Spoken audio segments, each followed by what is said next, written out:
programme for the year is going to be impressive, I think, Unreal. Very excited about it. Excited to get into like a place that has loads of history like that, but there's just the way it's been done now, it feels new. When you go in there, it's going to feel different. It's going to look great. It's going to, like, the sound is probably number one thing we're doing at the moment. Like, the sound is going to be impeccable. We always kind of go for the wow factor. So we want people to walk in there and go, wow. Hello and welcome to Conversations with Cornelius. I'm a comedian. This podcast is about my life, my wife, my likes and dislikes, hurling, football, movies, sex, drugs and rock and roll without the sex, drugs and rock and roll. There are going to be special guests and always regular contributors, but mostly it's going to be me and my main squeeze, the wife. So sit back, relax and enjoy Conversations with Cornelius. Hello everybody and welcome back to another episode of Conversations with Cornelius. I am your host, Cornelius Patrick O'Sullivan. We are in the Fearless Digital Network studios in an undisclosed area of Cork. You can't find out, you won't find out, don't try. We have an amazing show for you today. Honest to God. Two guests, not one guest, two guests. But before we get into that, I have to do a little bit of due diligence. The Patreon is what I'm going to start off with. I have a Patreon. There's a link in the bio. It's €5. Get on it. Me and my wife every day talking about, well, not every day, once a week. Every day it'd be definitely more than a £5 if it was every day. Once a week for a £5. Price of a pint. Get a pint and listen to us for a tenner. It's up to you whether you want to do it or not. Look, just do it. Two things then after that. I have two shows coming up. I'm in the INEC on February the 13th and I'm in the Cork Opera House on February the 14th. Tickets are nearly gone for both of those shows on my website, corneliuspatrickosullivan.com. If you want to go, I'd love to see you there. Please, if you're just even an individual person, I would actually love you to go because there's about 12 or 13 single seats left downstairs in the Cork Opera House and my OCD is not dealing with that. So if you could sort that out, please, I'd appreciate it. What else? Everything's going great. The only thing now at the moment that I'm finding difficult is I'm up really late at the moment. 3:30 I went to bed last night. I was on ChatGPT and playing Pot Limit Omaha, right? 4 multi-tables going and I was playing till 3:30 and do you know how much I won? $6. What the fuck is $6? Do you know what I mean? Like I was up to 3:30. But anyway, like, share and subscribe. Follow the Fearless Digital Network Studios. Follow my Instagram, Cornelius the Comic, and the Instagram for this particular podcast, Conversations with Cornelius. Ladies and gentlemen, are you ready to bring on today's guests? I'll take that as a yes. I have a little bit of a bio here for them, guys. Today's guests are well known to me and are probably well known to you. Even if you don't recognise their facial structures or their audible articulation, if you have ever attended an epic summer festival in Cork, potentially something along the lines of It Takes a Village, you may have spotted one of these fine creatures. Or if you caught a show in the past in the Kino or in the City Hall, or if you happened to meander into the Cork Podcast Festival, or if you were back in the day in the Bodega or the Pav, one of these gentlemen ran that place once upon a time, believe it or not, you might have seen these guys. Now, they are about to embark on a new and huge, exciting journey. The Savoy. Do you know the Savoy? Are you familiar with the Savoy? Yes. Ladies and gentlemen, you've guessed it. All the way from the Good Room headquarters to my absolute joy, please put your hands together for the amazing Mr. Joe Kelly and Ed O'Leary. And the crowd goes wild. Great intro, Corny. Great intro. I'm delighted to have you. I'm absolutely delighted to have you. Lovely to be here. Great to be here, yeah. Salubrious. Salubrious. Beautiful word. That's your first word now, and that is you're fucked from here on in. Downhill from here, yeah. Beautiful. I found out last week, I rang Joe when I saw the news, and we're going to get into the whole carry on now with the Savoy in a minute, but I was straight away, I was like, I know who's there. I know who's done that. You said the same, yeah, straight away. So congratulations on that. Thanks very much. That's absolutely epic. I haven't seen you in ages. What's the crack? The crack is busy. Great though. Very good. Very excited. Yeah. I mean, looking forward to it. It's next chapter for us, really, you know. Yeah. And it's just very exciting, but busy, very busy as well. Very busy, and the opening night's Valentine's night, isn't it? Yeah, that's the plan. Yeah, all about love. Yeah, clashing with a bit of a gig that's going on in the Cork Opera House on the same night, though. You could go to both. You could. You'd probably have time. Could you go to both? That was my next question. There was room. Yeah. There is definitely room, like, because you're kind of. What time are you finishing up? Well, we'd be finished probably 12:30, but we're still figuring out. There's going to be certain tickets on the door, there's going to be certain tickets online, and then, there'll be some guests because it's kind of more or less the opening night. So it's trying to be as fair as possible. Yeah. But encouraging people to come earlier rather than later, you have more chance of getting in, Yeah. So, but it is, as Ed said, it is exciting. It is great. I mean, I worked in that building from 2000 to 2002. But I mean, in its history since 1932, it's where the film festival started, and it was the home of that for years. Count John McCormack, who was big in the 30s, he was, but really, he was one of Ireland's first international rock stars as an opera singer kind of thing. Tenor. Geez, I don't know what he was. But he was fiver, I think, to get in. I think back then. And then, you go all the way to the Rolling Stones played in the 60s, the Bee Gees, Rory Gallagher. Damon Albarn. And then, even the 80s, to me, the best one is the Smiths played there twice, you know what I mean? And that and New Order played there. And then you go up into Wu-Tang Clan, Grandmaster Flash, Run DMC. So, being honest with you, the building in itself, and I worked in Henry's back in the day, and I've always felt that there's, spirits inhabit buildings, old buildings. Yeah. And you can feel it, in St. Luke's. Absolutely, we've been doing gigs for years. You can feel that tens of thousands of people have gone through a building and they leave something there. Yeah. So, weirdly, even though the Savoy that we're doing, the first version will be a good bit smaller than it's 600, while back in the day it was 1,200. Still, it's it's 2 rooms, and you come in from the back streets now, not Patrick Street, which personally I think is better. No, it's cool. It's quite different. Different. People are going to be surprised, I'd say. I can't wait to see it. And I do have a few questions on it, but I actually have a kind of a more important question really to start is, what did you have, we'll say, for breakfast this morning, Ed? I generally wouldn't have breakfast at all. A cup of coffee. No, I eat about 12 now. Been doing that for a good few years. Just got into the habit. And what time do you finish eating? That could be before I fall asleep. When I fall asleep. Yeah. So there's no window or anything like that. It's just I just go from 12 now. It depends how busy I am. I forget to eat half the time. Yeah, I forget to eat. I fucking forgot to eat. No, I'm a demon for it. Yeah, I'd be forgetting to eat all the time. So you're just a coffee in the morning guy. Coffee, a good few coffees in the morning, till about 12, and then I'll usually have a decent lunch at 12, and then probably won't eat again till for dinner. And then would be snacking all the way till I'd probably fall asleep. Bedside snacks, And you're in your industry, obviously same here now. We're up late at night all the time, what time are you going to bed?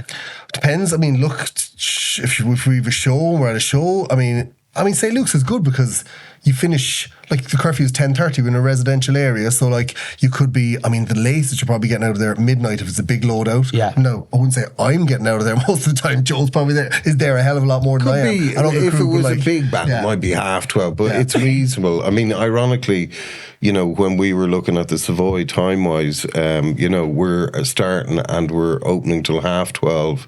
Out by 1. Pub hours, we're staying with pub hours, and we're going. I genuinely think, over the years, I think post-COVID, I call it the sliding scale of, look, you probably go to a venue for 4 hours, right? Even when I worked in Henry's, lots of good places over the years. Half Moon when there was 2 rooms. Certain clubs over the you kind of go, there's a point where you kind of say that, look, if you provide that we're open doors at 8 o'clock on a Saturday or whatever, we're going, let's go with this and see where we go. There's points in the year where there's general exemptions in the city. We will consider opening late. But equally, we did have to be aware that, both Ed and myself, have kids and stuff. And work-life balance. And trying to hang on to that, really. And as well, genuinely, I think, I remember when I worked there in 2000 and you'd be clearing the building by 3 o'clock, right? You were getting home at 5 o'clock. No, it's awful. It's no life. Yeah, and it's no crack for staff actually. Either. No, it's not. And you go through a lot of staff then, I'd imagine. You would, I'd say. People burn out at those kind of hours, because... Yeah. Yeah. What do you have for breakfast? Fruit and fibre in Galway. Fruit and fibre. Yeah. Lovely. And was that the only thing on offer? Is that what would you eat fruit and fibre every day? Is that a... No, not. I'd be like Ed sometimes. Yeah. Unfortunately, if I have a coffee first, Yeah. I'm not hungry. Yeah. But if I try to, have brown bread or something, it's probably a good thing you should do. That's not that I do it all the time. Yeah. No, because I get it as well, because I'm the same, like I'm eating at night, late at night, all the time. Late, When you're out, you're working. Snacks, like. Snacks. Weekdays now I'm talking. I'd be in bed early enough weekdays. So Would I'd be sitting there snacking away, like, yeah. You're healthy as well, I see. Like, when I was talking to you before the podcast, you're a good man for the environment and for cycling around the place. Do you like the cycling, all right, yeah. Yeah. Did you cycle here? No, I didn't cycle here now. Not but I cycled home from This is music far before here. away. We don't know. Would you Where cycle are the we? 40 miles No, to the studio? I've cycled here plenty of Yeah. times though. Like. Yeah. It's over to Toker, over to work, or up to the cafe or something Yeah. from home. No problem. Yeah, all the time. Yeah. And there's a stretch in the evening. Grand a stretch in the yeah, evening. it's good. Fantastic. Move in a small bit to your mics if you don't mind. Oh, sure, absolutely, no problem. We're going to play a game now, guys, called, it's a very famous, popular game. It's called Trending Topics with Cornelius Patrick O'Sullivan. Sounds great, yeah. I have the remix. The aim is to make the guest kind of go, oh, fuck it, how good is this going to stop? I could see that in both your eyes there when I did that, which is great. There are just 3 topics. The first one that's trending that I saw today is Met Éireann. Discuss Met Éireann, Joe. Do you have any issues with Met Éireann? No, but apparently up in Dublin, 30,000 houses were knocked out with storm. I was in Galway last night and I was like, and then I drove to Cork today and I was like, did something go on? Because I didn't seem to. Yeah. I don't know what's going on with Met Éireann. But you know what? It's funny you should say that, right? And I was thinking about it. I was on the car on the way up here today and I was listening to the news and I was like, they're making such a fucking hoo-ha about this because it's in Dublin. Do you know? I didn't even hear. There's Storm Chowder or something. Or Chandra. Chandra. Oh, yeah. Sorry. That was the Chrome and Carpets club in the Grand Parade complex. So he's had Sir Henry's, but Chandra's was. Chandra. So it's embedded in my Never heard head. of that. Yeah, so That's Chandra's. Never heard the name before, but I think Wexford has been affected a small bit as well. But Wow. yeah, but like they are making a huge deal about Inside it. the pale, basically. Is it? Basically, yeah. Where that's where Ireland exists. Yeah. I knew there was flooding, all right. Yeah. Because Keelan, I was on the phone to Keelan, who Yeah. works for us, the third wheel in the wheel, the third cog in the wheel. tricycle. Shout out to Keelan. But he was saying, floods everywhere in Dublin. I was like, oh god, jeez, it's awful. It was Mankey and Cork still. Yeah. But It's always Not that sunny bad, in so Cork, isn't it? It's like yeah. Philadelphia. Hashtag Abraham Lincoln. What's going on with Abraham? So what only from what you told me earlier, that's the first I heard of it. what would you? Okay, so Joe Abraham Lincoln. What's that bring to your head? If someone said to you, discuss Abraham Lincoln, give me 3 sentences. I don't know, assassinated president, wasn't he? He was an assassin. Yeah. Tall top hat. And I don't know why. I've literally never read up about American history. And you should John Wilkes Booth probably shot him, wasn't it? I knew his booth. I knew he was booth. In a but theatre, was it like watching an opera or But something? why? Or watching something? Why did he shoot him? I don't think he liked him. Assassination, like, I don't know, who knows? CIA. Inside job. Didn't like him. Do you know why it's trending? I told Ed earlier on. I looked at this as well because I was like, exactly what you had said. Yeah. What the fuck is Abraham Lincoln trending for? It's a warship owned by America, currently on its way to the outskirts of Iran. And like, I don't know if I'm breaking this. This podcast is coming out on Monday next week. We could be at World War III next week. For God's sake. Do you know what I mean? Apparently, this is what's going on.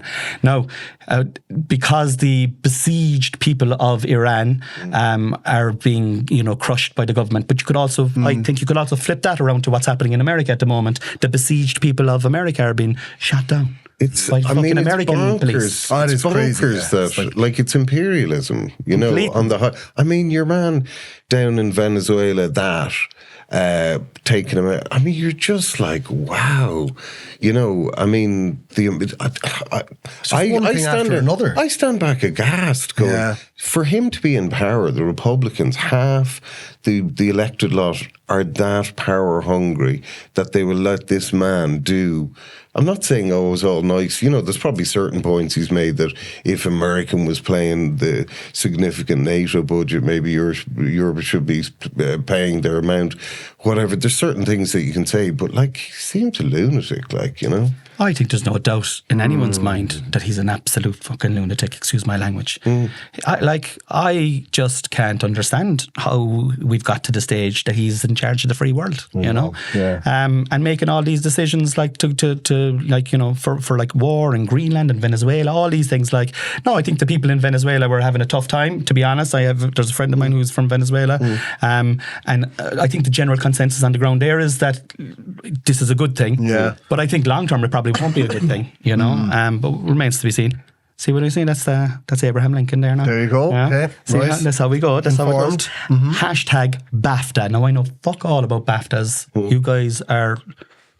we're definitely British actor, television. I have no idea.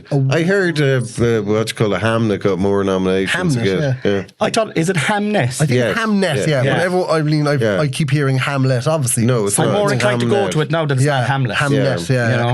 No, I haven't seen it, and I wouldn't be into in any way period dramas or anything. I hate that kind of stuff. But equally, I'm apparently Jessie Buckley's performance is meant to be out of this world. Yeah. When you hear people saying they'll be talking about this in 20 years. Now, that could be just hype. But equally, obviously, she's very good. Obviously, a really talented girl. You think about it, she first came to prominence, which I'd kind of forgotten about. And then it was she was the girl that was on that Andrew Lloyd Webber, you know, a kind of musicals. You get picked and they built a musical. Like pop stars for... Kind of for musical theatre. And she came second in that. And then from that, she went to RADA and blah, blah, blah, and she's worked it but 20 years to be an overnight success. She's been at it since she's been a teenager. All over Ireland, her parents driving her up and down and in and out. And your man, the other fella, is in it as well. The other Mescal, yeah. Oh yeah. He played for Kildare. I did. I knew that. And apparently he was great. He was captain of the under-20s or 21s, whatever, under-18s. Apparently a really good footballer. And could have made it, but something broke his leg and then had to make a decision. Do I go with this acting lark or do I, follow the football as well? Yeah. And he gave up then. And it's, I don't know what I'd pick. What would you pick, acting or football, if you had the choice? Definitely acting, not football for me. Did you ever do any bit of acting or music? I know you're producers, but had you ever done anything like that? No, definitely not. No, I mean, played loads of different instruments, a tiny little bit of loads of different things, a very short attention span, much happier to be behind the scenes always.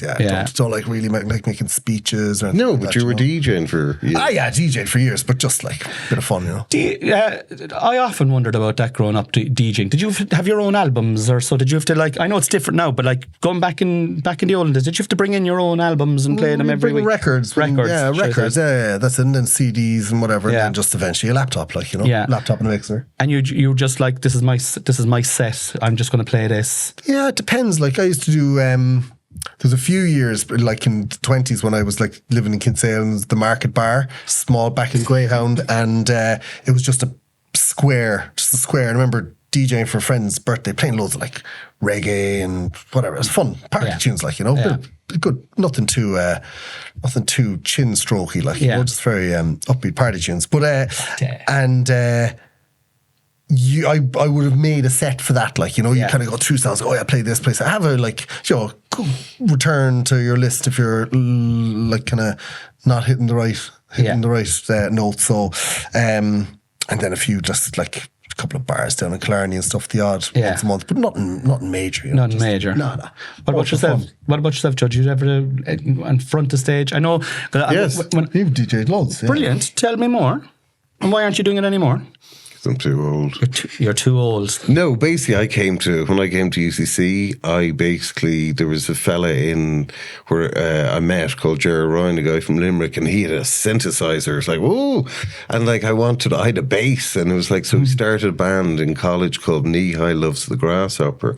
And you'll be delighted to hear, Cornelius, that I came third in the Machra na Firma UCC song contest. Well, that has made my night now. That has made my night. And the brilliant thing was, it was one of those first things where you realise, wow, there's money in this. I think it was something like, for coming third, the songwriter got £80, which was fortunes back then. Yeah. And then because we were a band and we came, third, that was the songwriting bit.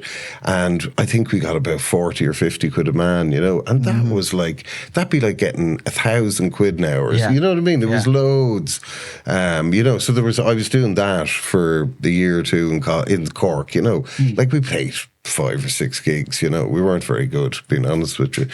But at the same time, I was in a boarding school and in Dublin, and there was this priest called Father Jack Harris, and he had taught Jerry Ryan and a number of DJs in Dublin, because there were Vincentians, and he showed them how to DJ. So in a shed in the school, we had this kind of community radio, right? So my first radio show in 1987 was called Sham Rock, and I played, but it was cool. Like there was 2 Technics 1210s, a mixer, and like all of a sudden, this 1987, I knew, you put one record here, you queue up the next record, all that.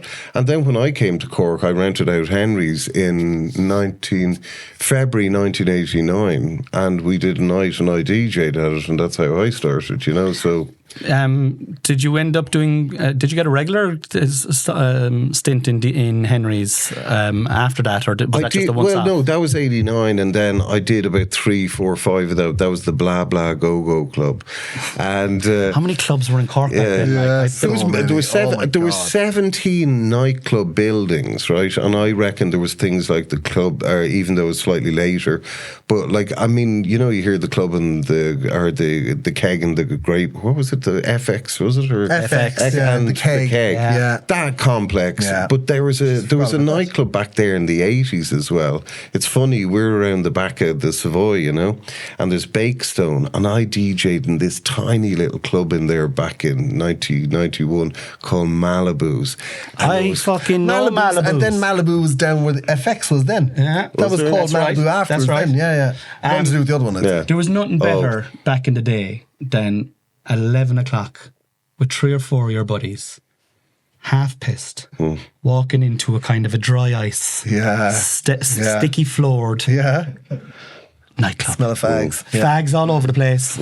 Some sort of thing, drum and bass thing, banging, whatever. And you're just out on the D floor because you've enough gat in you, and you're like, do you ever see that thing at the moment where there's what is it, John Hamm is there, and he's in his 40s or late 40s, and he's like that in the middle of a nightclub. That was us. That was me in my 20s. I just love that, and I feel sorry for the young generation. I feel really sorry for them. They missed out on loads. Yeah, I mean Cork. But even I was probably like, so I'm 10 years younger than Joe. So my 20s were obviously 10 years later, and I remember like you could go out on a Tuesday night and you'd have a choice of nights. And Reds was opened, and it wasn't just like chart DJs, with like hip hop nights. You'd have like, I remember like Sinead Murphy and Hillary Rose DJing up in Reds, like, and just... I forgot that Hillary Rose used to DJ. There was Sinead, Emer, there was all those... You had like the classic, and... You had Hi-Fi on a Tuesday where... Hi-Fi, that was it, yeah. Yeah, it was Hi-Fi on a Tuesday. And there was like, think of it, Freak Scene was probably on a Wednesday, if that was your thing, but there was something else. And there definitely was a lot of choice. I mean, back in the mid-90s, we were doing more disco from 95 to 99, and I mean, we'd have 400 or 500 people on a Tuesday. It was like £3 in, and I mean, it's funny. And ladies would get in free sometimes. No, do you know what I mean? No, that used to be the case in Mallow. There was like 3 nightclubs in Mallow. Well, of course it would be in Mallow. Just to try and get any lady in the door. Yeah, sure. It's like Joe Clark, who he used to run stuff back in the day. He's still involved in music and all that. He he had the Trinity rooms, yeah. but he manages 2 Johnnies. But like back in the day, what was he doing? He was saying that, do you know what was the bane of the kind of Mallow and all these places was MDF. He says with the invention of MDF, now these places you'd have Xanadu's in Longford, and you go up and it'd be like some Disneyland thing cut out of MDF and just totally over the top kind of clubs, and they're all gone. Yeah, they're all gone. The Highland. The Highland has stood the test of time. The one it's in Newmarket, and people still get into buses in Mallow and fucking. If there's a gig on, is there? They run still. They still run like a nightclub there. Yeah, really? they still. Yeah, Do they? You don't really hear of it, like. Wow. But it's just young, like it's kids now, like you know, it's just like teenagers. I don't think they do the late one, but like growing up, it was a massive one. But that concludes trending. Oh, go on. Oh yeah, no, I was just going to say trending topics. There you go. Wow. Like I was just going to say, I was thinking about this recently with regard to Savoy, obviously, but like it's amazing that like there has been, now we've had a lull for 10 years, but I think clubs got to the point of, like, I remember coming to Cork in 88, right, and literally Greg and Shane started in Henry's that September, and I got here right then. And anyway, you go in and it built up so quickly, whatever. And then, like, if you think from 88 to maybe 2000 was their height, you know, the Greg and Shane, and still, you know, obviously great DJs now and still doing all that, but effectively their reign in Henry's. And then the generation that came after that and after that. And I just think, you know, partially, and this is something that we want to do in the Savoys, kind of rearrange this a bit, is just go that clubs got so predictable. You know what I mean? You go in and it's 4 to the floor and quite generic. A lot of the music had got very generic, and where's the mystery? And you know, the good thing and the interesting thing for, you know, I think both and Keelan, you know, as point of view is, you know, I was saying I was on talking to 96 FM the other day, and I mentioned that Keelan, when he ran Quarter Block with Ashling and a few other people, had put CMAT on, and she played in the roundie to 3 people. You know what I mean? And people find that hard to believe, and you go, what's really important is you're part of the stepping stone. Do you know that actually, that you go, we want the Savoy to launch really good new bands, have international bands, and continue that legacy of good, you know, I'm booking good all the roundy DJs. stuff now. Yeah. So if you want to do, like, literally all the roundy stuff, I'm booking it all now. Oh, so great, if you have stuff like that and that you want to do, like I'm doing music on Mondays and Tuesdays at the moment, because that's literally what I'm trying to do, is I'm trying to start like the early weeks, early days in the weeks for artists who are trying to get stage time to, you know, launch an album, or, you know, maybe get down to Cork from wherever they are to their own fan base, that they have a room to do it. Yeah. Need those rooms. You need those rooms. You need them all over the place. I had a question. You were saying something there, and it was in my head now, but it's after going. But we have to move on anyway. So that concludes trending topics with Cornelius Special. Fantastic. Thank you so much.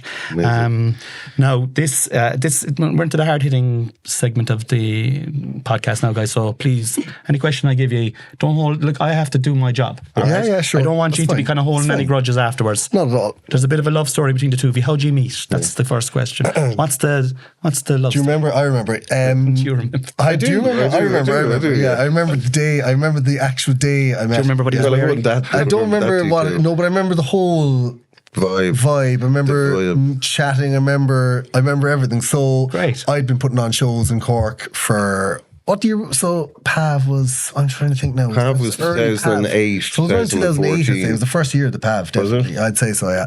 So like I've been putting on shows in Cork since maybe 2003. Started. Kind of dropped out of college, and What were you studying in college? not much, to be honest. I was studying. I had done like a very bad leaving cert, and then I went to Stefan Nefa and did multimedia, which was a course that my mother signed me up for when I was living in Germany for a summer. I had no interest in school, college, didn't know what I wanted to do. Yeah. Anyway, that's grand. So did that for a year, great, loved it, had a laugh, and then I think went on to do a second year in St. John's College did not like it at all, and just ended up like a load of buddies who were DJs and stuff, and kind of just partying in the city. Really, was living in the city and being young and free, and happy. And I don't think I told my parents for about 5 months that I dropped out of college. I think was I living in College Road? I probably was then with a few lads from school still.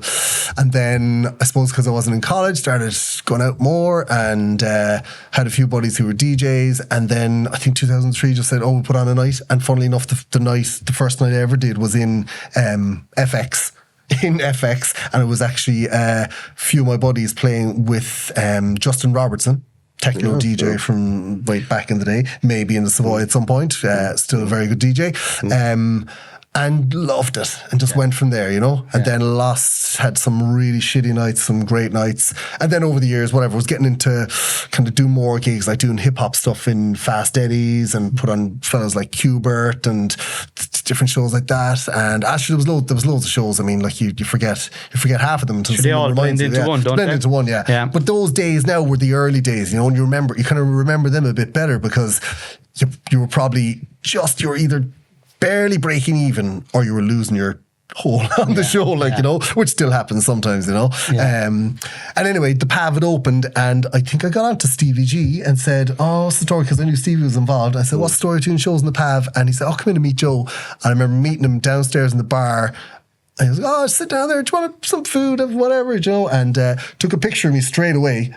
Took a picture of me for his phone. And he was like, this still happens, Joe. He gets amazed by technology sometimes. Like, do you see that? Do you see the way that happens now? Isn't that brilliant? And like, he took a picture of my phone, and then he showed me the picture of me on his phone, and he saved it. That's your contact there now. Save my number. And then like, I'd say for about 2 years after that, every time I rang him, I was like, that's great. Every time you ring, I see your face.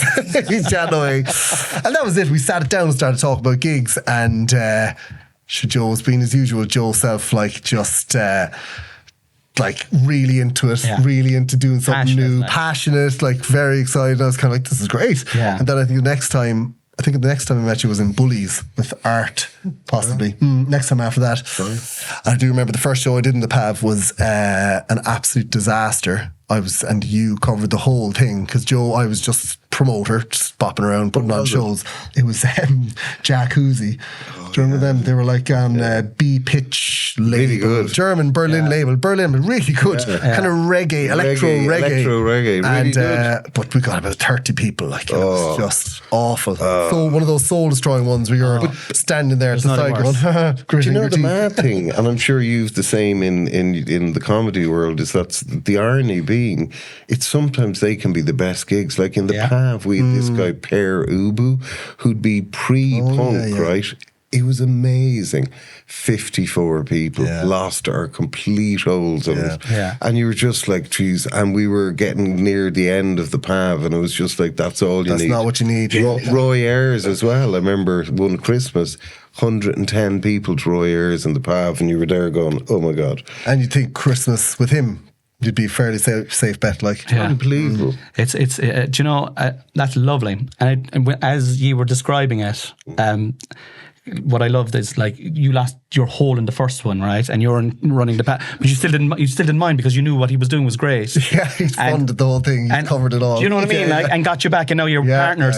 And like, there's I love that loyalty, right? That's a lovely thing, and it's very rare in life. And it just, a memory just popped into my head, because when I met you first, I opened for Cahoots. In St. Luke's? In St. Luke's. You did a gig. Oh, the River Lee Hotel. The River Lee Hotel. The Lookout. Oh, yeah. And Joe, you came over to me afterwards. That was great. It was great. What else do you do? And I was like, like trying to pimp myself out, and went away anyway, did my own thing. And a couple of weeks later, I died on my hole in a comedy club called City Limits here in Cork, right? Yeah. I mean, terrible. Like, I wanted, if I could spontaneously combust immediately afterwards, I would have. It was one of those really terrible ones. And it was back in the day when you'd have Facebook and you'd put up your feelings on Facebook, like, so, and I think I took a picture of chips or something like that. This is like, these are my chips tonight. They're salty from the tears of my sadness, or some shit like that. Beautiful, poetic. And you sent me a message going, what are you doing on the 14th of something or whatever? And I was like, I don't know. He goes, are you available for a gig? And I had a wedding, right? And I said, I have a wedding. And you were like, oh yeah, don't worry about it. And then I said, what is it? Do you want to open for Blind Boy in the Cork Opera House, right? Or for the Rubber Bandits in the Cork Opera House? And I was like, I do, and I'll miss that wedding. And would have been Blind Boy, I'd say. It was the Rubber Bandits. In the Opera House? Yeah, and I have a photo and I'll show you afterwards. The two of them were there. And I went out before the two of them. And Willie O'DJ was there with the heads. The two of them were in the back dressing room. Yeah, in the Opera House. Yeah, and they had, in Cork Opera House. I don't know about that. I put €1,000. No, I don't. When people are that sure about a bet now, I am backing off. So I could be wrong. I've been wrong many times. Can you remember the gig? Not really. Was it the main room? We did. Because I had never done a big room ever prior to this. This was the first time. Was it stand up or sit down? So it was stand up comedy. And but stand up as in were the seats out in the Opera House? Can you remember? No, they were all sitting down. Sitting down? Yeah. Wow. They were all sitting down. No, they stood up obviously when the Rubber Band. Like I went out to the audience for the second half, to watch it. I got a photograph with them backstage and everything, so I have the photograph. Wow. I'm going to fucking put that photograph on a reel now. Yeah, I want to see that. I do want to see that. I'm just curious. Actually, I don't have any recollection of that. Like everyone's aware of Blind Boy, what he's done for, we obviously have him, but he's actually in Cork Opera House in a few weeks for the podcast festival. Shout out to Cork Podcast Festival. For Cork Podcast Festival. But it's interesting, the other half, who formerly was known as Mr. Chrome, so you had Blind Boy Boat Club. Mr. Chrome now is called Bobby Fingers. And he does this, he's singing. Is that who Bobby Fingers is? Yes. Yeah. And Bobby Fingers, you got to check out. If anyone's looking at this, please, you want to see the maddest 25 minutes you're ever going to see. On YouTube, go Bobby Fingers, Jeff Bezos. And it's this... I don't know. It's just the maddest. It's him making a boat out of Jeff Bezos' head, but you got to see it. He played Dolan's. Bobby Fingers played Dolan's there recently, and I was like, "Oh my god, that sounds like Blind Boy." He was in the Kino for Sounds of Safe Harbour as well. I don't know what he was doing because we were up in St. Luke's. Whatever it is about that Limerick accent, it is unbelievable when they're rapping. It's just, it really suits it. All right, that's the first question done, and I did fucking open for the Rubber Bandits in the car. I'm not saying you didn't. I'm just wondering, was it actually the Opera House? Yeah. These cunts booked me. No, I know you supported. We had you in there for one of the podcasts as well. And I think, did you open for him? You were definitely doing Usher microphone for one Blind time. Boy, yeah. But there was another time, and I did my podcast for you in the Cork Podcast Festival. Yeah. Okay. Yeah, no, to be continued. No, get out that further. Explain. So the next question, what I like now, right? Explain to me, right, what it's like to run. I did gigs for you in the Kino now as well after lockdown. If you've got let's say now, right, in 3 months' time, you've got someone in the Savoy. What goes into running an event? Like everything from, start to finish, staff, green rooms, what's the highs, what's the lows, what can you do without? I'm getting anxiety here now with you talking about it. Well, look, from a distance, like Nancy Griffith, kind of from a distance, but from a distance, but when you start, you book the band, right? So technically you're booking the band. Then the tickets have to be, you launch the gig, which is a process in itself, whereby you put it out, tickets for sale 2 days later, blah, blah, blah.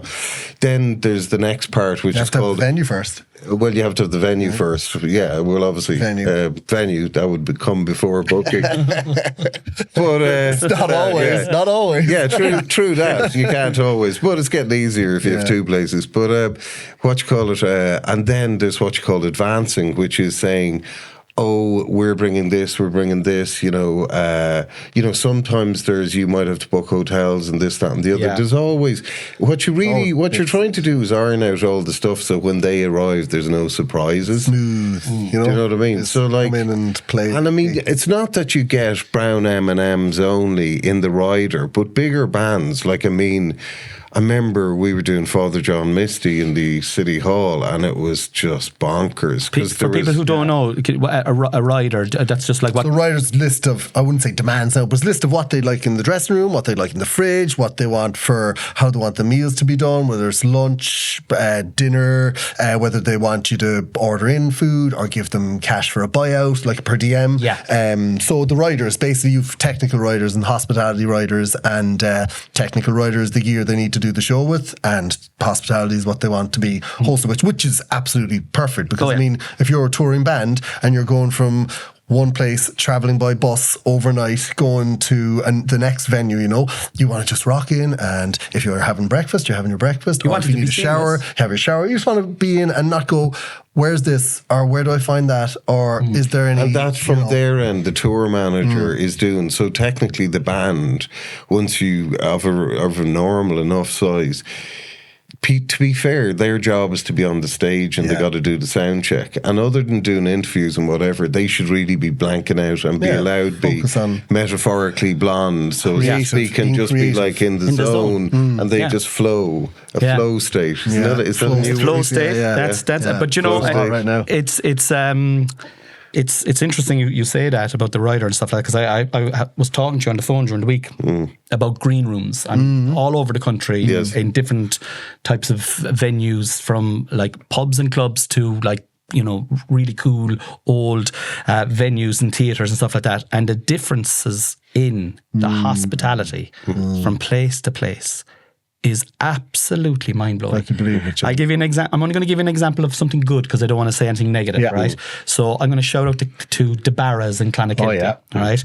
So shout out to Ray and the Barras. Shout out to Ray, a gentleman and a scholar, right? Absolutely. So I did my very first, so I've opened up down there for Des Bishop, Deirdre O'Kane, Chris Kent loads of times, and it's always been the same, right? He just looks after everyone. You go down, there's food, there's a hot food there. Big pot of curry. Sandwiches, meats and cheeses. Do you want a drink? Would you like a pint? Whatever. You know, absolutely fantastic. Here's a little green room for you, so you can be away from the maddening crowd.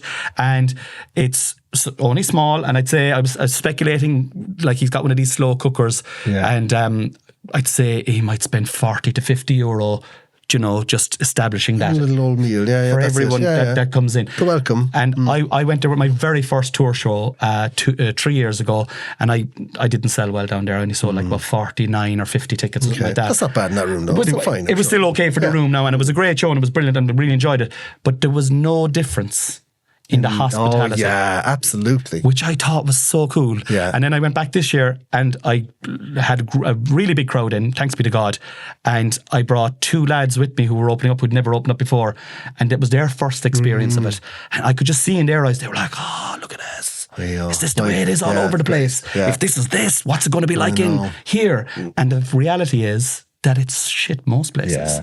And for bands and for artists that are floating around into these places, they'll always want to go to the place where you've looked after them. That's true. I agree. There is, you know, there's many places around the countryside. Like, you know, we'll mention Joe and Carlin down in Levis's, you know.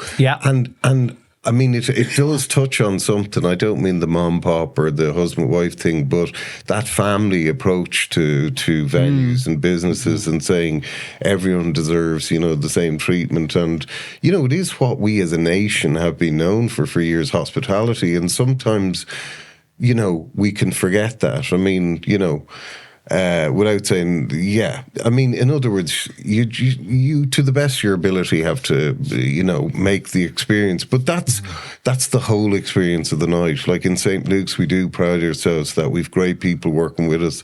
You know, like Judith and Jim and people like this who almost welcome people in, and then when people are leaving, saying thank you very much. And it's all simple stuff, but it's, you know, going back to what do you do when you're booking a band? It is all that communication, being nice, you know, and making sure. And we found, I remember years ago, we had this act, and so I'm not going to say who it was, but he was in the pavilion, and we heard he's very difficult.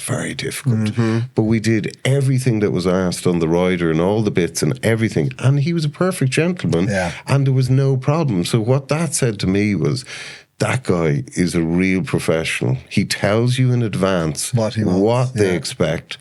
And, you know, don't be pissing around, do it in a good way, because you're going to get a better show. Because ultimately that's the name of the game, that you want to give them the license to perform 100%. That's the trade-off. By just following the instructions that you're sent before the show. These are the jobs, do those and I'll do my job. It's quite simple a lot of the time.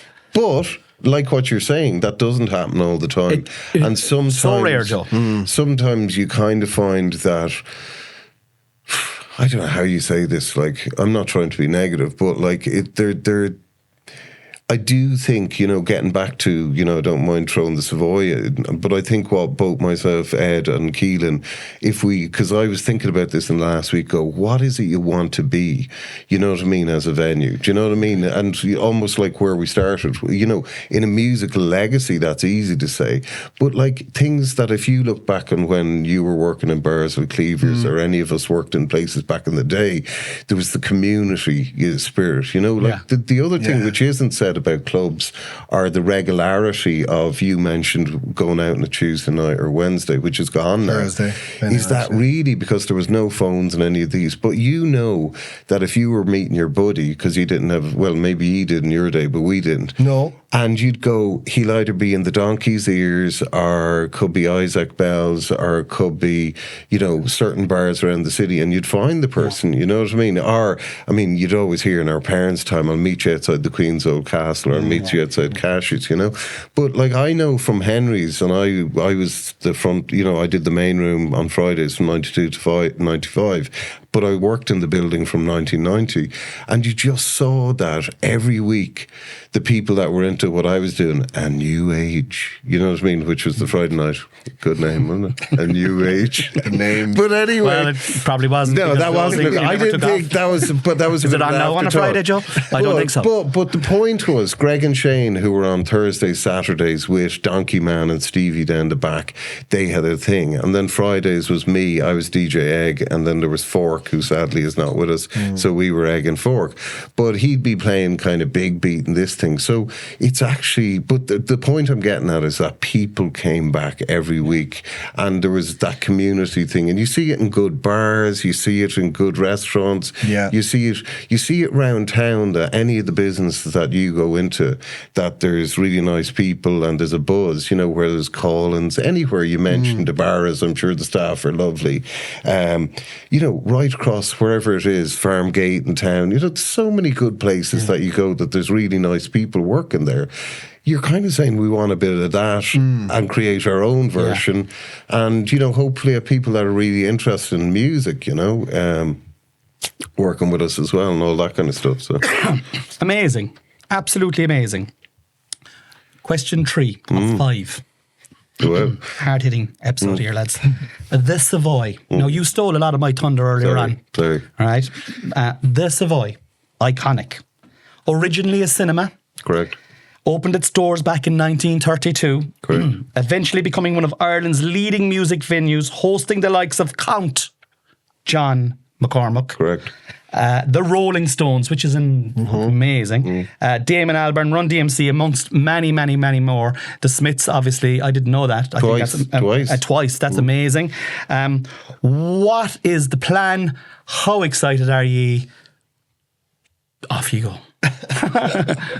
So I know you're opening on Valentine's Day. Valentine's night. Like, I mean, that's it. Opening night. Yeah. Like, what's the broad plan? I know you're not going to give me specific dates. You're probably still booking stuff and all that kind of carry on. Good few things getting booked in now. It's coming fast, to be honest. Like a lot of inquiries, a lot of stuff getting booked in. Like the program for the year is going to be impressive, I think. Unreal. Very excited about it.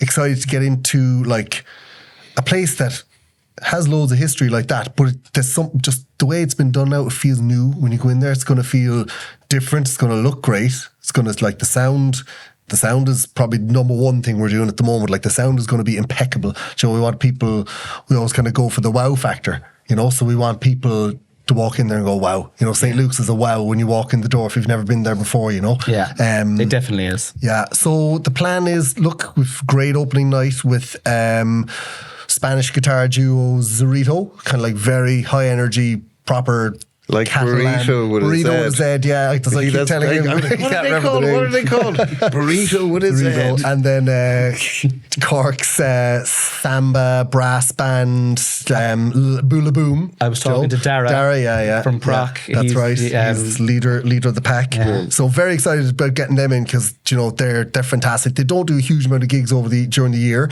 so it's a bit of a coup getting them in for that night. And I think it's a great way to open. Like, we're trying to do all Cork. So like Lazaredo, they're living in Oyster Haven, can be in the county. The Lazaredo, the Oyster Haven, obviously the Bula Boom are Cork. Then we've got Stevie G and Angie from formerly More Disco, currently More Disco, should I say. They'll be finishing off the night. This is just in the main room. And then upstairs we've got the Leon Stacks Equation, isn't it? Yeah. Leon Stacks Equation, who are kind of sunken foal. Sunken soul. Sunken foal. Sunken foal. Lads, if you like your sunken foal. Funkin' Soul.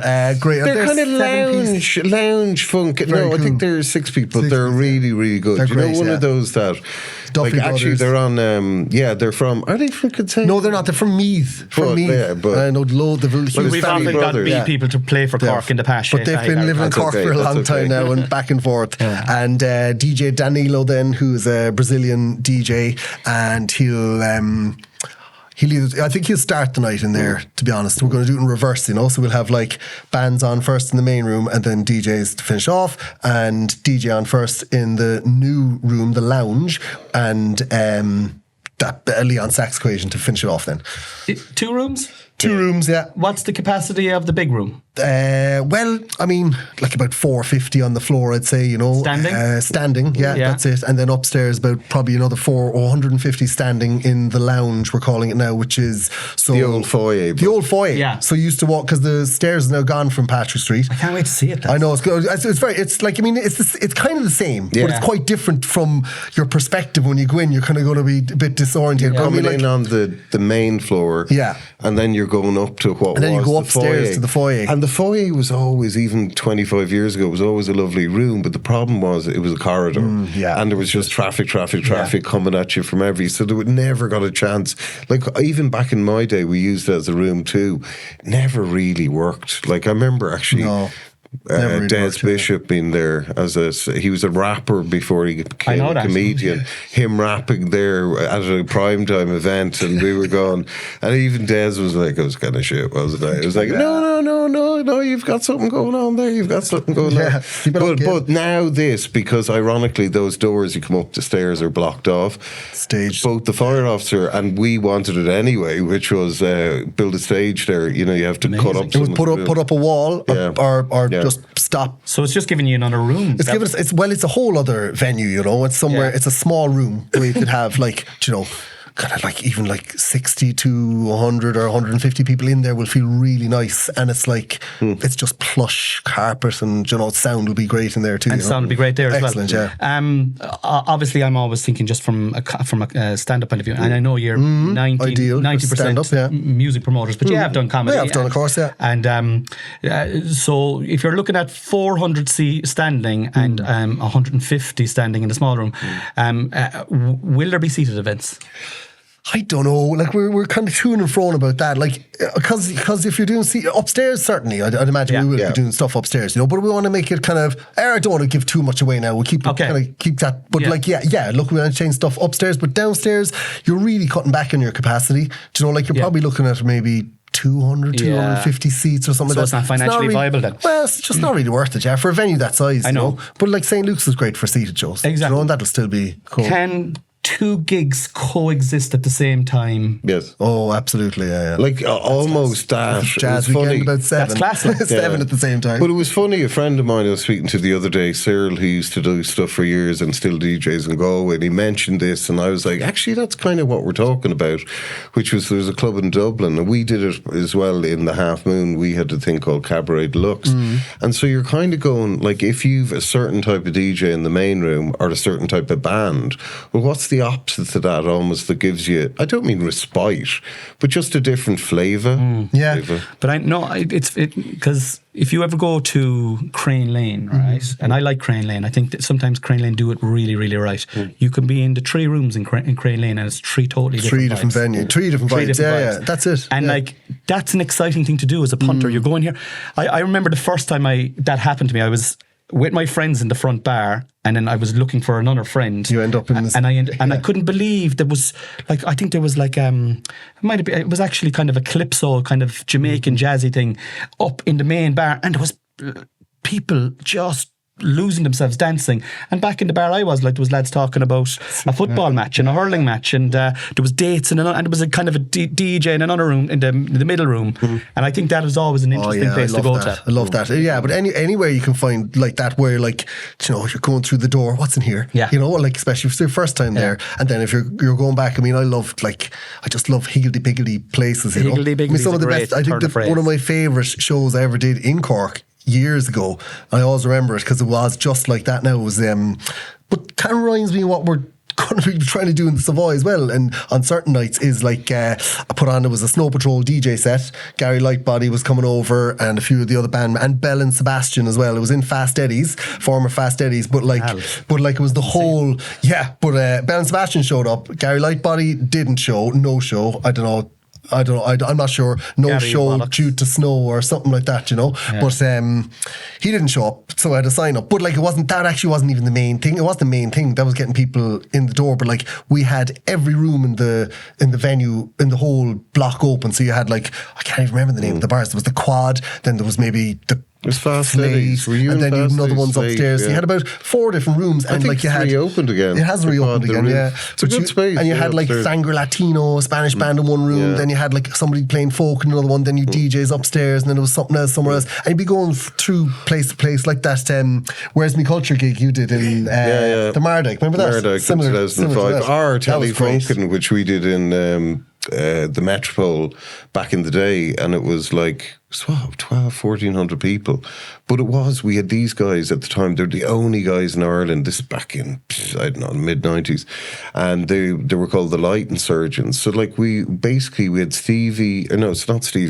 Angie and Tony Walsh in the main room, but we brought the guests to the middle room, which was kind of a smart idea in that we had all these Luke Vibert, King Brit, Unabombers, like loads of really interesting stuff for the 12 gigs we did there, you know. So, like, look, we've 2 rooms, so you get on with it. But basically, you just want, like, you know, I think the problem with single rooms is, you know, just there's no breathing space to just variety is the spice of life, like. And I love that. I love that you can have 2 coexisting, completely different gigs on the same building at the same time. You know, but you'll also have your like solid, your big actors playing in the main room. That's the thing that's on. Mightn't have anything up in the lounge, you know, like, but that's your bar, you know. So try and get people flowing up there. But I mean, they'll be like, I mean, look. It's a live music venue, but it was a club before. It's going to be a live music venue now. That's why we're sticking to kind of regular hours, late night. I wanted to talk to you about time. that actually. That's a big thing for you. That you know, you're not going to go for the late license. No, we're not. Per se. I mean, look, licensing in Ireland is a pain in the arse, and it's not fit for purpose. And it's so far behind the rest of Europe whatever about the world. But like, it's not. You know, having to go into court and apply for a rake of licenses once a month. I don't know how much it is, but it was when I finished like 400 quid a night. You get into all this, and you're kind of going, you're going back to, you know, staff get tired, certain things. It's like, look, just go out a bit earlier. Like, we've even noticed in the last few years, on a Sunday night, we had Nick Mulvey there for Sounds of Safe Harbour, just because the way it was scheduled, and we wanted to do it at that time, and it was like on stage at 6 o'clock. 5:30 doors, and it was over by. Oh, it was great! Everyone was delighted. Yeah, do you know, especially on a Sunday when it's getting into winter, once it's dark in your head, it's dark. It's nighttime. You know what I mean? Even it could be 5:30, 6. Yeah. And then it's like, do you know what? You're getting out by 8. And even the few boys, the once or twice I went to Keelan played in Collins at that time, and go for 1 or 2 pints, you still got home for 9:30. It was I know, it's amazing. Lads, my wife has a saying, she go hard and go home.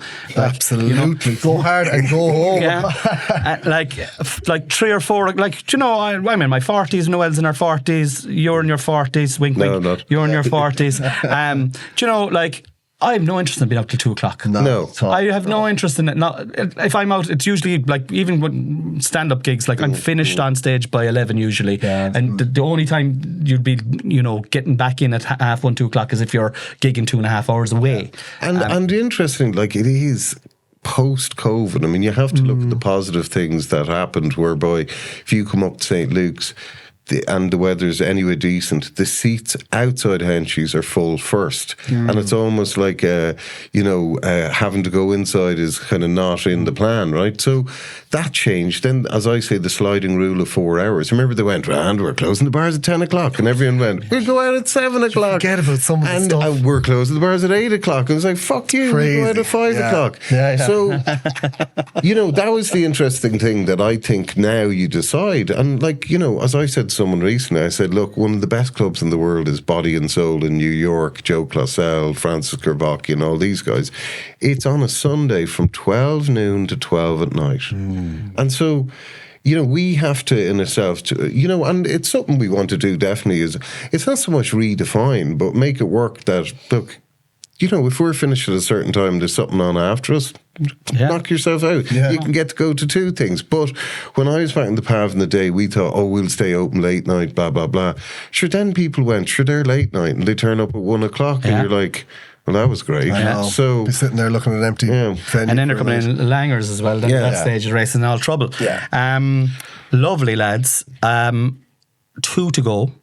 Okay. If you could book someone, I'll start with you, Joe, this time, right? If you could book an artist to play in the Savoy, living or dead, and budget was not an issue, of course. Who would you book? Why would you book them? Discuss. I know it's hard to pick one, isn't it? Yeah. It is actually. One. I mean, no, because I went, there's a few kind of names because they're dead. You could go, geez, imagine seeing Bob Marley in a space like that. Yeah. Bob Marley. When I came to Cork first, dance music was only starting.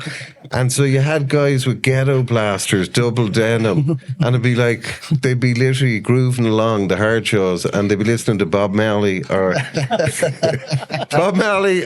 UB40. So Bob Marley be pretty good. Then, even though I'm going to see him this summer with the kids, we're going to The Cure. So I'd go, Robert Smith in there, I'd take all day. And then I suppose maybe just in a Cork sense, I mean, I'm fascinated with the period and, it goes back to lineage and all that. And, when I came here in 88, I knew about Jimmy Barry Murphy and Sir Henry's, right? And through Sir Henry's, I knew about Belsonic Sound, Cypress Avenue, or not Cypress Avenue, Cypress Mine, the bands, Belsonic Sound, and what's the third? Burning Embers, right? So I had this picture of Cork.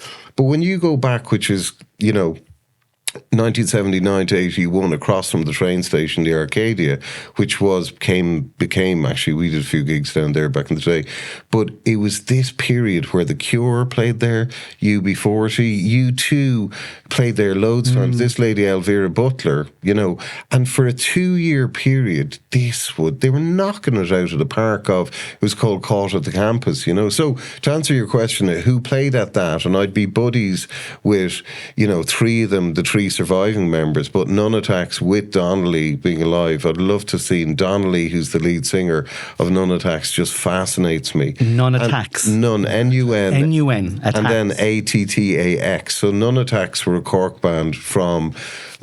Donnelly was interesting. I see his sister around St. Luke's. They had got burnt out in Northern Ireland. So there were Nordies that came to Cork and he was tough. You see pictures of him. He's intriguing character, And, there's many people who will tell tales, but he's an intriguing guy. But he just had this, Mick Lynch, who went on was originally at the Cottage campus, did an EP as well, or as a 6-tracker. But Mick Lynch, who's known in Cork as Mick the Punk, he was Stump. And if you haven't ever looked at Stump, Rob McCahey and Mick Lynch from Cork, and then there's 2 English guys, but they were a Cork band that were recording in Hansa Studios in Berlin. They were signed to proper labels. I mean, if you haven't looked up them, Stump. None Attacks. No, None Attacks was the first band. Stump. Stump. The Charlton Heston has his vest on. Have you ever heard that? Or there's, No. Yeah, but check out Stump, yeah. I'm going to check out both those, but are you going to book, you've an unlimited budget now, I'd say these lads will be... No, that's what we'd like to see. The good price. But no, I just, that intrigues me, the Donnelly, as I say, the band like Philip and Smelly and Ricky are still still alive. I know everyone in Cork knows. Amazing names. Funny. Smelly. If I told you the real name. I've heard these names a few I don't know any of these people, and I'm like, I want to know more. But interesting, like they went to England and became, and Five go down to the sea, you know. But they were just. I mean, at that time, you had Mean Features and the other band, Micro Disney, came out. It was a fascinating time, of just that for 2 years in Cork. You know what I mean? That because you always think Henry's, and people think, when I was there, I was lucky enough to be there for the Sonic Youth Nirvana gig. People always think of Henry's and dance music and Nirvana. That was the question I wanted to ask you. Were you there for the Nirvana gig? I was, weirdly.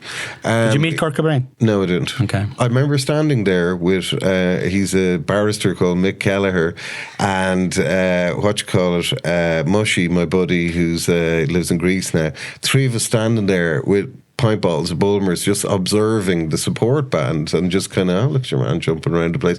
Not really paying attention. I mean, we were actually there, but it wasn't like... I saw Jesus, but we were there and he was jumping around in front of us. We were there to see Sonic Youth. I mean, it is the learning lesson, which is always like, pay attention to the support band. Yeah. You never know who they might be in 6 months, a year's time. Very true. Hosier in the corner of the Pav bar. Two old fellas sitting at the bar. What? Hosier, the first time he played in Cork was when he was shooting the video for Take Me to Church. Brendan Canty, Feel Good Lost, Christy, the fellow who made Christy. Great movie. He was shooting that in Ballincollig with Hosier, and I think I'd actually been on to trying to. I was always like trying to book him, but I think he texted you going, God, listen, this guy's unbelievable. You got to get him. He's like, yeah, sure, tell him come in and play in the bar.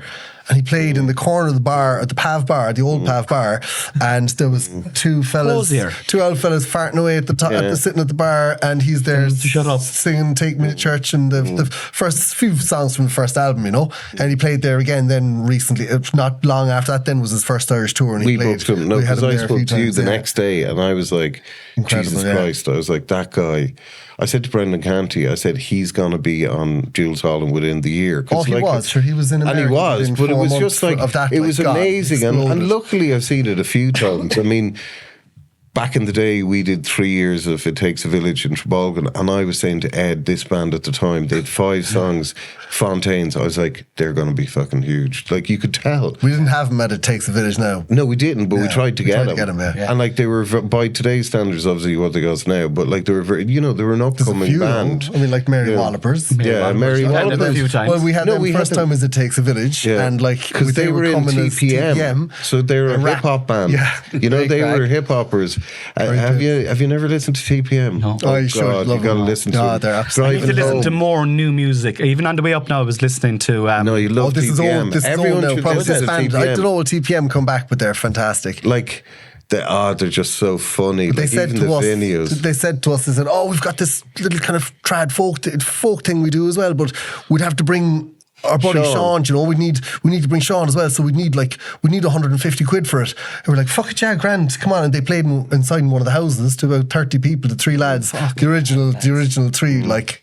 That's a serious scale. There's a few of them. Yeah. There's a few of them now. Yeah. And I remember we had Keelan obviously put her on the roundy I mentioned, but when we were in the Kino, we did a night, and and they brought Aisling brought down. So C-Matt was, and her few buddies had this thing called Western Girls, and basically was they'd teach you line dancing, then they'd do country and western karaoke, and then a country and western disco. In the Kino. Is this just this after was in COVID? The Kino. This during COVID. It was in somewhere in the middle. It was when you were doing like socially distanced gigs. Because I did a gig for you there, and we could only get 50 in. Do you remember that? Was it one of those ones? I wonder. Yeah, it was around that big. Yeah, I think maybe it had opened up again. But I remember meeting her, and I was like, that girl's a star. And she literally had only small bits up on Instagram at the time. But to be fair, and I mean, we did her for a number of times. I mean, obviously Keelan did her originally, but we did her for a number of times in St. Luke's, and we did a double gig in Cypress Avenue.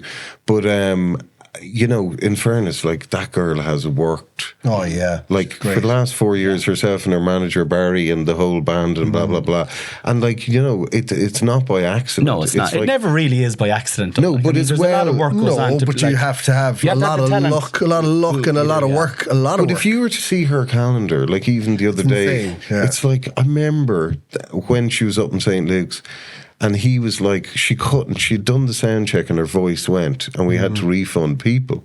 On the night. And it was like, she wasn't like, the whole thing was set up, it was ready to go, it went, you know. And she's gone, like, But I remember talking to them before, and they had, for the next month, 31 days, every day she was doing something. Couldn't reschedule the show. It was like she was meeting, you know, she was meeting. But that level of, you know, so... Planning. Fair play, that's the Jesus, like fair play, you need a manager as well, don't you? Like, you know, to do something like that. To be fair, and we'll mention this, you know, with regard at the moment in Cork, I mean, you see a real resurgence. And I mean, I remember back in the mid-90s, or when the Franks and the Sultans, and, you know, there was Elemento Pelican and Emperors of Ice Cream and Ruby Horse, and there's lots of these Cork bands at time. I had forgotten about Ruby Horse. Yeah. I'd forgotten about the Sultans. They're still going, yeah. But you look at now, and the Cliffords there sold out the Opera House. City Hall. We have, you know, the Cardinals are up in St. Luke's, but it's nearly sold out, so I don't know where we might move them. But, you know, might be moved even by the time this comes out. Who knows? It could be, yeah. But and they're a great Cork band, Pebble Dash, you know, then like Sam Healy. So the thing is that Baby Rat. Shout out to Baby Rat. Yeah. Shout out Baby Rat. And Keelan Sherlock on his own as Keelan Sherlock, you know what I mean? Shout out to Keelan Sherlock. Joe, I'm going to have to push you, man. I'm going to have to push you. This is the longest answer to any question I've ever asked in my life. Non-attack. Non-attack. With Donnelly. As in Donnelly, the original non-attacks. Non-attacks. And they're the crowd that came down from the north. Am I right in saying that? Well, no, he came down, but the rest of them are from Churchfield. But I Google non-attacks tonight if you're listening to this. I'll throw in another just for the crack. Go on. Sylvester. They can open for them. Sylvester. The cat. Yeah. No, he's the cartoon. Basically disco kind of icon, you know. Yes, I heard him. Make me feel mighty real. You know that? Oh, yeah. Sylvester. Better version. There you go. Okay, your go. Tricky one. I've had lots of time to think of it now during your answer, thank God. I've been seesawing. I suppose, like, you should really give people two. You should give people two choices. You should really say. Well, I don't need two. So you have 2 rooms, so 2 rooms. Yeah. Okay. Fine. So you don't have to tell me which room. Brian Wilson in the small room. Okay. Brian Wilson from the Beach Boys in the small room, because just what an enigma. Did you ever book him before? Not at all. Oh God, no. Way out of our league. He was in Cork not that long. He was in Cork. He might. The last decade, he probably was. Yeah, I missed probably the Marquee. I think he played the Marquee.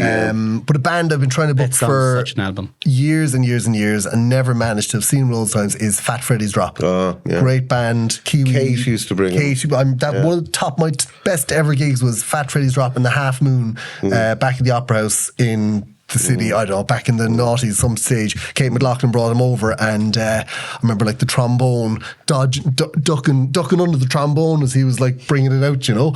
And they're like kind of, I don't know, acid jazz kind of reggae with a big brass section, but like high energy stuff. Really, I know I'm a huge fan, but I'd love to see their Kiwis, bands, But I'd love to see them in a full room, and I've been trying to get them to Cork ever since. To be honest, they haven't been back since then. They've played like Body and Soul. They've done the Olympia in Dublin. Big now, they'd be big now, yeah, but they're still well within our reach. Like, you know, so I'm still trying to get them to Cork in the next before we kick the bucket. So I'd love to see them.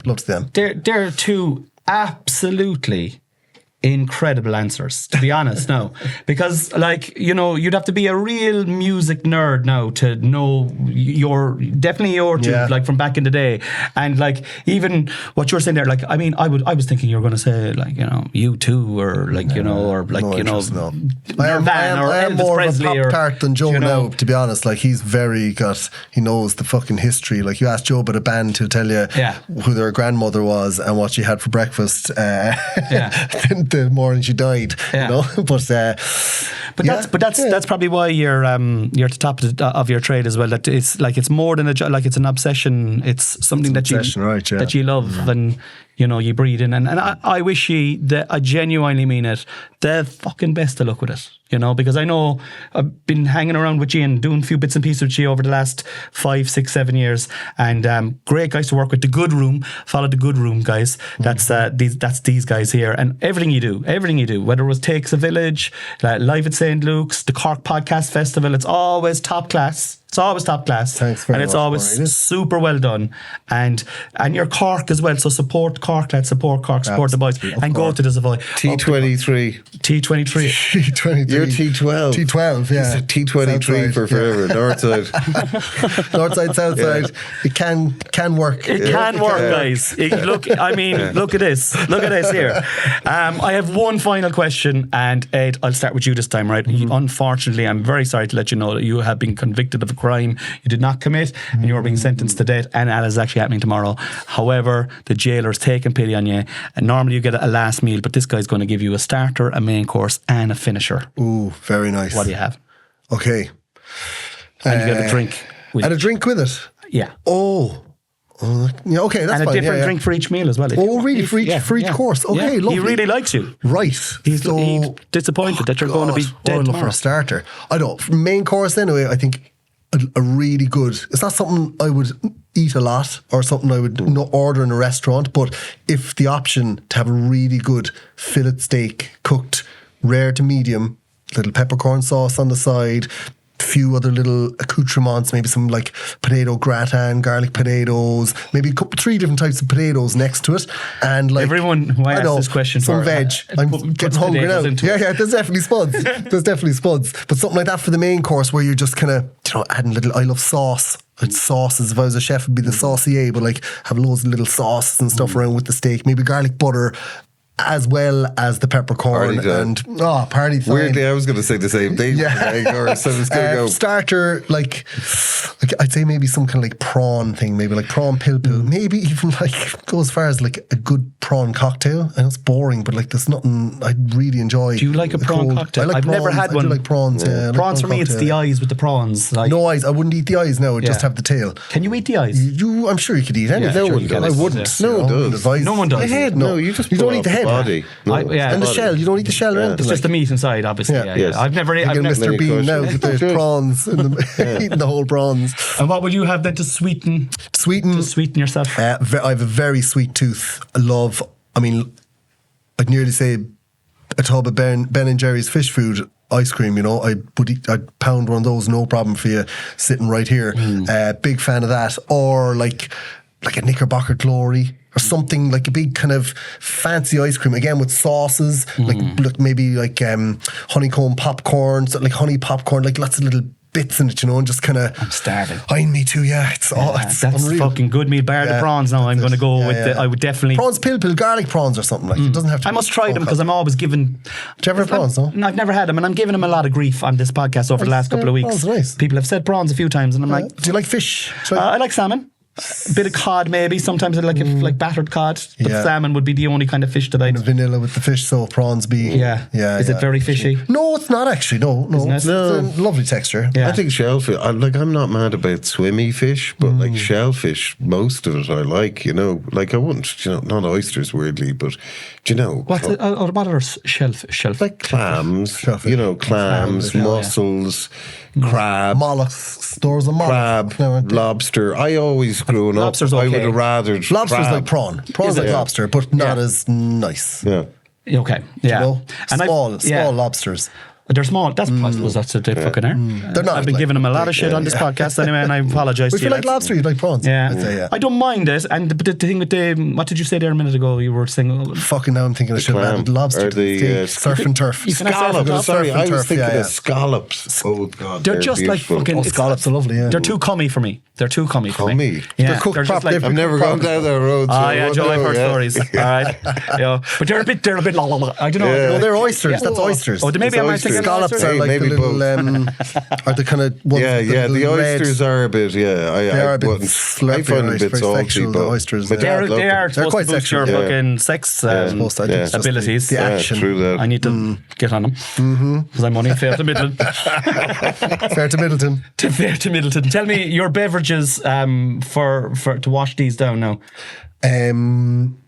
Well, I'd say, do you know what? I'm going to go prawn pilpil to start with, and I'd have a pint of Beamish with that. I'd love that now. Prawn pilpil, pint of Beamish, lovely. And then I'd have a nice glass of red wine, nice glass like an Italian red wine, maybe a Montepulciano, d'Abruzzo, or whatever it's called. Something. I'm not fancy about wines, but I do like those ones. Red is my favourite as well. Red. I always feel decadent when I'm drinking red. Red for with some steak, reason. yeah.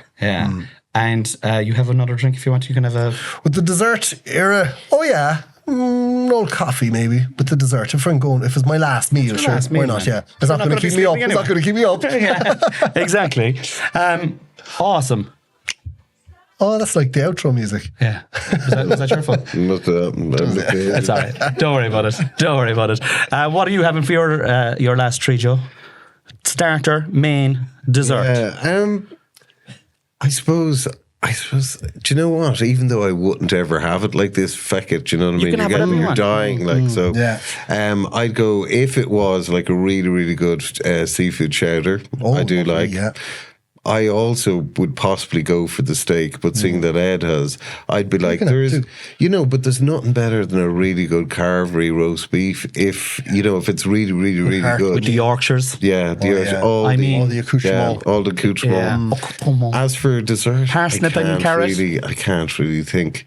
Oh, carrot, turnip, you name it. You'd have to turnip. This is your last meal and you're going for turnip. You're some sort of a psycho. For the book. No, but definitely you'd have, I suppose, would you have turnip? You probably don't. The one I go to up in the barn, they have, cheesy cauliflower. Oh, yeah. And like carrots and peas and, horseradish, gravy. Nice. I like horseradish, I never got into the horseradish. And then as for the dessert, Jesus, I have no idea. I don't. Not a very sweet tooth. Well, it's not that, but I don't know. I just can't think of anything. But drink, I'll say this just because I kind of miss it. Even though I don't weirdly drink and eat, I don't know what it is. I can't do both, and I don't drink wine. But just for the props, they've since closed down. But I live in Mayfield, and we had the Cotton Bowl there, the bar, but they had a brewery, and like their stuff was incredibly good, So I used to drink what was called Kerry Lane, a pint of Kerry Lane, so that would be, and then seeing that we're on the Cork tip, I would say if I was having a gin and tonic, I must say Maharani. From Made in the Marina. So Rob and Bagya, they're a Cork company, Maharani Gin. If you haven't heard of this, basically Rob was a distiller for years. Bagya is from what's the name of the west side of India. Rajasthan? No. Can't remember. Kerala. Yeah. There you go, Kerala. And so there's a women's co-op, and they take the botanicals from there and they make this. If you haven't seen it, it's supposed to be, I'm not into gin per se, but I must say it's beautiful gin, Maharani gin, and it's made down the docks in Cork, and you can get it in most places. Are you going to have that with your carvery? Well, no, I would have that now, gin and tonic. I don't know where my tonic... I don't know who we'd get to. Elderflower. I do like an elderflower. Do you know I had a gin and tonic at that gig that I remember we did gigs out in, what's the name of that bar in Watergrass Hill? Is it Watergrass Hill? Manny's. Yeah. And I remember having a gin with elderflower tonic out there. Yeah, very nice. It's a bigger bottle. Is it? It's in the well, it was that night anyway, And you're not going to have any sweet then, John or Joe? I can't think of anything. An ice cream, bar of chocolate. Yeah, you're gone in the morning. Ice cream. Yeah. An ice cream. Yeah. A 99. Have an ice cream. Oh.